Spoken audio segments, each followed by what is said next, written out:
In the grand marble halls of the Harrington estate, chandeliers glittered like captured stars and music from a live orchestra flowed through the air like velvet.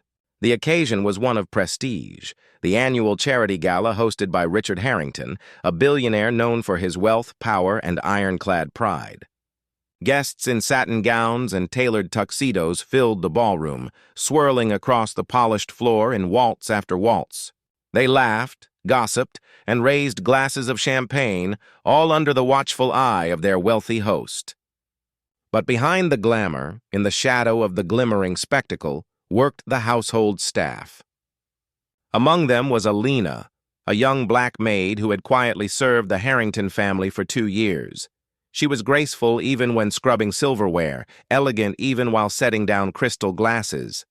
She never complained, though her shifts were long and her kindness was noticed by few except one, the Harringtons' only son, Alexander.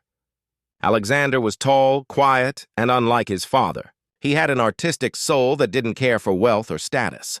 He had often caught glimpses of Alina, her movements deliberate, yet filled with a natural rhythm. Sometimes, when no one was watching, she would hum softly to herself as she worked. Those hums carried a cadence he recognized, not just the voice of a maid, but of someone born with rhythm in her veins. The gala evening was supposed to be about alliances. Richard Harrington had invited business partners, politicians, and especially wealthy young women who, in his mind, would be suitable brides for Alexander. Suitability meant prestige, family name, and of course money. He despised the idea of his son wasting time on ordinary people, let alone a maid. The night grew more festive, and the music shifted into a bold waltz. One of the rich heiresses giggled, asking Richard, "Who will Alexander dance with tonight?" "Surely one of us," Richard smirked, his voice carrying across the ballroom. "My son will only marry a woman who can keep up with him on the dance floor. After all, we Harringtons don't just build empires, we waltz through life itself." His words made the crowd laugh. Then his eyes landed on Alina, standing at the side, holding a tray of drinks. Mischief lit up his expression. "Tell you what," he mocked loudly. "If that maid over there can dance this waltz with my son, then she may as well marry him." Laughter burst from the crowd. The heiresses covered their mouths in shock and disdain. Alina froze, her heart pounding. For her, it was not just humiliation, it was exposure. She had once been a rising dance prodigy. Before tragedy struck her family and poverty forced her into servitude, Alina had been a national junior dance champion. But no one here knew that. Alexander's jaw tightened. He hated his father's arrogance, but before he could speak, the orchestra swelled. And then, to everyone's shock, Alina stepped forward. She set down her tray with quiet dignity, lifted her chin, and approached the dance floor. Gasps rippled through the hall. Richard chuckled, believing this would be an amusing spectacle, a way to remind everyone of their place. Alexander met her eyes, saw not fear but a spark, and extended his hand. "Shall we?" he asked softly. She nodded. The music swept them into motion. From the first step, the room went silent. Alina's posture was flawless, her movements sharp yet fluid. Her feet glided as though the ballroom itself belonged to her. Alexander, trained since childhood in formal dance, found himself not leading but following her rhythm. She was the star, the champion hidden in plain sight. Gasps turned into awe.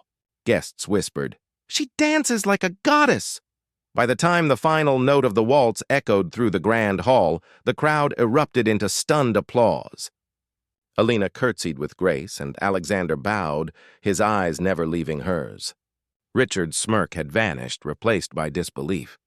"Impossible," he muttered, but Alexander took Alina's hand firmly. "Father, you made a promise, mocking or not. You said if she danced this waltz, she'd marry me. Well, I've never wanted anything more." The room fell into shocked silence. The heiresses stiffened in outrage. The wealthy guests murmured disapproval. But Alexander stood tall, his hand in Alina's. Richard tried to protest, but his son's resolve was unshakable. In the weeks that followed, Alexander defied his father's objections, choosing love over status. Gossip filled the newspapers, but Alina faced it all with quiet strength. Slowly, Richard saw what he had been blind to. She wasn't just a maid. She was a woman of dignity, talent, and heart, qualities money could never buy. Months later, the same ballroom was filled with celebration again, but this time for Alexander and Alina's wedding. Alina wore a gown as radiant as her spirit, and Alexander looked at her with eyes full of pride and love. Even Richard, begrudging at first, found himself touched when he saw how deeply his son's happiness shone. And so, the maid who had once stood in the shadows of wealth became part of the Harrington family, not because of riches, but because she had danced her way into a man's heart and proved her worth to the world. The waltz that began as a mockery ended as a vow of eternal love. The chandeliers dripped light like waterfalls of diamonds, scattering brilliance across the Harrington ballroom. The annual charity gala was not merely an event, it was a performance, a showcase of wealth and power orchestrated by Richard Harrington himself. Every polished marble column, every golden-edged curtain, and every plate of hors d'oeuvres whispered of affluence. The music, played by a 20-piece orchestra, wrapped the hall in velvet tones. Guests moved in elegant waves, politicians in black coats, heiresses in silk gowns, and business moguls who sipped champagne while discussing mergers. For the Harrington family, reputation was currency, and tonight Richard intended to flaunt both. His gray hair was slicked back like silver steel, his tuxedo immaculately tailored, and his booming laugh carried across the ballroom like thunder. His only son, Alexander, stood at his side, tall and reserved, with the kind of posture drilled into him since childhood. Yet his eyes often strayed from the guests, from the dazzling women seeking his attention, to the edge of the hall where the servants worked. And there she was, Alina. She carried a silver tray of flutes filled with sparkling champagne, her black uniform modest, her posture impeccable. Her skin glowed softly under the golden chandeliers, her movements graceful despite the weight of duty. Most people overlooked her. A maid was background scenery in the theater of wealth, but Alexander noticed. He had always noticed. The way she moved had rhythm. Even when her arms were full, her steps were light, as though she were gliding to music only she could hear. The music swelled into a waltz, and couples took to the floor, gowns swirling like blooming roses. Richard grinned, sipping his drink. "This," he declared to a cluster of wealthy acquaintances, "is what life is about. Grace, power, tradition." His voice carried, as it always did, for he loved an audience. A young heiress, jeweled from head to toe, batted her lashes at Alexander. "And who will your son dance with tonight, Mr. Harrington? Surely one of us?" Richard chuckled, puffing with pride. "My son will only marry a woman who can keep up with him on the dance floor. Harringtons don't stumble. We glide through life." The remark earned laughter from the circle, though Alexander's jaw tightened. Then Richard's eyes caught Alina at the edge of the room. A spark of mischief gleamed. He raised his glass and, with a voice meant for everyone to hear, said, "Tell you what, if that maid over there can dance this waltz with my son, then she may as well marry him." The room erupted in laughter. Guests turned to look at Alina, their eyes glittering with mockery. A maid? Dance with the billionaire's son? Absurd. Alina froze, her tray trembling slightly in her hands. Her heart thundered against her ribs and heat rose to her cheeks. She had endured many humiliations in her life, but this one cut deep. For Richard had no idea of the truth he had stumbled upon.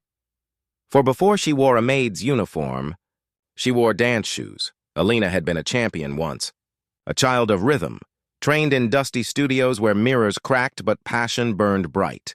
She had trophies once, polished and proudly displayed in her mother's small home. She had been on the edge of greatness when life collapsed. Her father died suddenly, her family fell into debt, and survival became more urgent than dreams. She took the first job she could find, serving in wealthy homes. And here she was, invisible to the world, until Richard's careless cruelty dragged her into the spotlight. Alexander's face hardened. "Father," but before he could finish, Alina set down her tray on a nearby table. She straightened her shoulders, inhaled deeply, and stepped forward. Her shoes clicked against the marble as she entered the center of the ballroom. A murmur spread like wildfire. She curtsied with dignity, her chin raised. "If your challenge is sincere, Mr. Harrington," she said, her voice steady, "then let it be tested." The guests gasped. Richard blinked, stunned that she dared speak, let alone accept. But then his grin returned. "Very well," he said with mock gallantry, bowing toward her. "Let's have our entertainment." Alexander stepped forward, his hand extended toward Alina.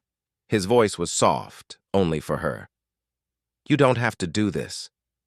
She met his gaze, her dark eyes fierce. "Yes, I do."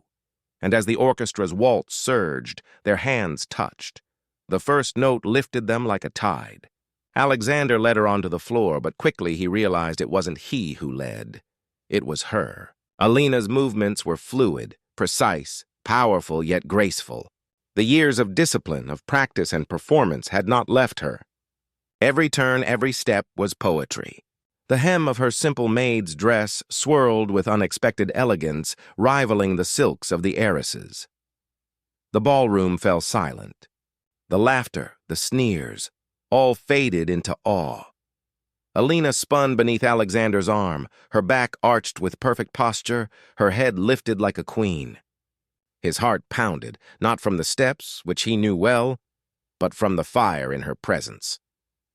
She was not a servant tonight. She was a star reborn. Richard's smile faltered. Whispers erupted around him. "She's extraordinary." "Where did she learn to dance like that?" "She moves like a champion." Alexander leaned closer, his voice hushed. "You've done this before." Alina's lips curved faintly, her breath steady despite the movement. "Once upon a time?" The orchestra soared, and so did they. Alexander twirled her across the marble, their bodies aligned as though they had danced together for years. Gasps followed them, admiration blooming where mockery once lingered. The heiresses watched in silent envy, their jeweled eyes filled with disbelief. When the final note hung in the air, Alina dipped into a flawless curtsy, her head bowed with regal composure. Alexander bowed beside her, his hand never releasing hers. For a moment, there was silence. Then applause erupted. Not polite claps, but thunderous applause that shook the chandeliers. Alina rose slowly, her heart hammering, unsure if she had defied or doomed herself. But when she looked up, she found Alexander's eyes locked on hers, steady, certain, full of something she had never seen directed at her before. Respect. Richard Harrington's face had drained of color. His mocking words hung in the air like a curse he could not undo. "Impossible," he muttered. Alexander stood tall, his hand gripping Alina's firmly. He turned to the crowd and then to his father. "You said it yourself. If she danced this waltz, she would marry me. Well, father, I intend to hold you to your word." The ballroom erupted again, but this time in shocked murmurs. Guests leaned to one another, scandal flashing like wildfire. A maid to marry the billionaire's son? Unthinkable. And yet, as Alexander looked at Alina, it felt inevitable. Richard opened his mouth to protest, but Alexander's voice cut sharp as steel. "You can laugh at the world, father, but you will not laugh at her." Alina's breath caught. For the first time in years, she felt seen, not as a maid, not as invisible, but as herself. And in that moment, she realized this was only the beginning.